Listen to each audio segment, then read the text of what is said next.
আমরা আমাদের মিশন থেকে যে তথ্যটা পেয়েছি, তারা গ্রিসের সাথে যোগাযোগ করেছে। বেসিক্যালি এই যারা স্মাগলিংটা করে তারা লেবানন, লিবিয়ারও আছে এবং বাংলাদেশিও আছে, যেটা আমরা ধারণা করছি যে এটা একটা চক্র যারা সবসময় এই বিভিন্ন দেশের নাগরিকদেরকে বিপদে ফেলে, তাদেরকে বিভিন্ন প্রলোভন দেখিয়ে টাকা পয়সা দিয়ে তারা নিয়ে যায়।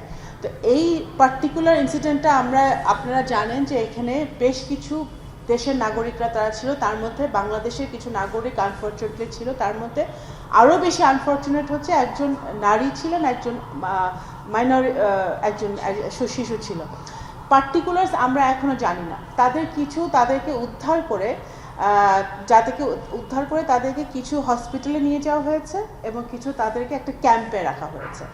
এখন আমাদের মিশন তাদের সাথে 24/7 যোগাযোগ করে জানার চেষ্টা করছে আরও ডিটেলস কী অবস্থা তারা আছে এবং তাদেরকে কারণ এখন তারা একটা প্রসেসের মধ্যে ঢুকে গেছে। এখন ওই গ্রিসের যারা সংশ্লিষ্ট যারা আছে তাদের ওই সরকারের কিছু নিয়মকানুন মেনে তাদেরকে কিভাবে ক্যাম্পের সাথে যোগাযোগ করা যায়, তাদেরকে ফিরিয়ে আনার কী ব্যাপার, হসপিটালে যারা আছে তাদের কী ব্যাপার, সেটা একটু আমাদের সময় লাগবে। কাজটা চলছে। এটা অত্যন্ত দুর্ভাগ্যজনক। এই ঘটনা থেকে আমাদের প্রতীয়মান হয় যে আমরা কত ভালনারেবল অবস্থায় আছি, যে আমাদের এই যে স্মাগলাররা তাদের একটা দৃষ্টান্তমূলক শাস্তি এখানে হওয়া উচিত। এবং ওদেরকে আজকে সকালে সেটা আমার মন্ত্রণালয়কে সেটা বললাম, আমি মিশনকে বললাম যে এইটা আইডেন্টিফাই করা যায় কিভাবে, যে কারা এটা করছে। এখানে লেবাননের লোকজনও জড়িত আছে, বাংলাদেশি যদি কেউ থেকে থাকে এটা আইডেন্টিফাই করে তাদেরকে শাস্তির আওতায় আনতে হবে। আন্তর্জাতিক আইনের শাস্তি হোক বা বাংলাদেশি আইনের শাস্তি হোক, তাদেরকে শাস্তি আইনে প্রথমে আনতে হবে। এবং আরও দুর্ভাগ্যজনক কী পরিমাণ এরা অমানবিক এবং ক্রিমিনাল হলে, এবং যখন এটা তারা হয়তো ভেবেছিল 1-2 দিনে তারা পার হয়ে যাবে, কিন্তু লেগেছে 6 থেকে 7 দিন। এবং 6 থেকে 7 দিনের খাবার তাদের সাথে ছিল না, পানি ছিল না, কিছুই ছিল না। অমানবিক অবস্থায় তারা কিছু ওখানে লোকজনকে ওখানে যারা মারা গিয়েছিল তাদেরকে ফেলে দেওয়া হয়েছে পানিতে।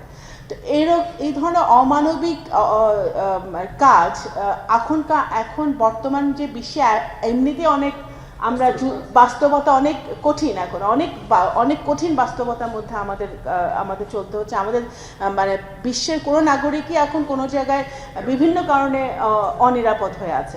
তো সেই জায়গাটা আমরা ইন্টেনশনালি যখন এই কাজগুলো কেউ করে শুধু লাভের জন্য, টাকা পয়সার জন্য, তাদেরকে একেবারেই ইমিডিয়েটলি তাদের সাজা হওয়া উচিত, আইনের আওতায় তাদের আসা উচিত।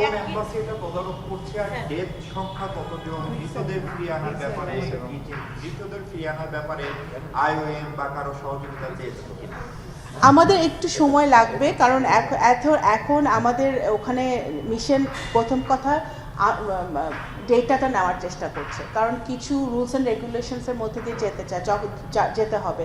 যখন এই ধরনের কোনো ঘটনা ঘটে তখন প্রত্যেক দেশের সরকারি সেন্সিটিভ তারা হয়ে যায়। তো এখন আমাদের এখন ফার্স্ট প্রায়োরিটি হচ্ছে যে বাংলাদেশি আমাদের যারা ওখানে তারা জীবনটা বেঁচে গেছে তাদের অবস্থা কী, তারা ক্যাম্পে কী অবস্থায় আছে, তাদের আইডেন্টিফিকেশনটা আমাদের দরকার। প্রথমত আমাদের জানতে হবে যে প্রত্যেক আইডেন্টিফিকেশন কারেক্ট নাকি এবং সেটা সত্য নাকি। জানার পরে ক্যাম্পে তাদেরকে ফিরিয়ে আনার নেক্সট স্টেপ হচ্ছে তাদেরকে ফিরিয়ে আনার আমাদের অ্যাথেন্সের যে মিশন আছে, দূতাবাস আছে, তারা কাজ করছে এবং লিবিয়ার দূতাবাসও এখানে সচেষ্ট আছে। বৈদেশিক কর্মসংস্থানের সাথে কি আপনারা মিলে কাজ? অবশ্যই বৈদেশিক কর্মসংস্থান, প্রবাসী কল্যাণ ওনারা অলরেডি জানেন ঘটনাটা, ওনারাও ইনভেস্টিগেশন করছেন এবং আমরা তো এটা সচেষ্ট আছি। কিন্তু এটা আমি মনে করি লং টার্ম সলিউশন হচ্ছে যে এটা কিভাবে বন্ধ করা যায়, সেটার একটা উপায় আমাদের অবশ্যই বের করতে হবে, কারণ এটা হতে দেওয়া যায় না। এটা কোনোভাবেই সভ্যতার কোনো ডেফিনিশন এটা পড়ে না। ধন্যবাদ।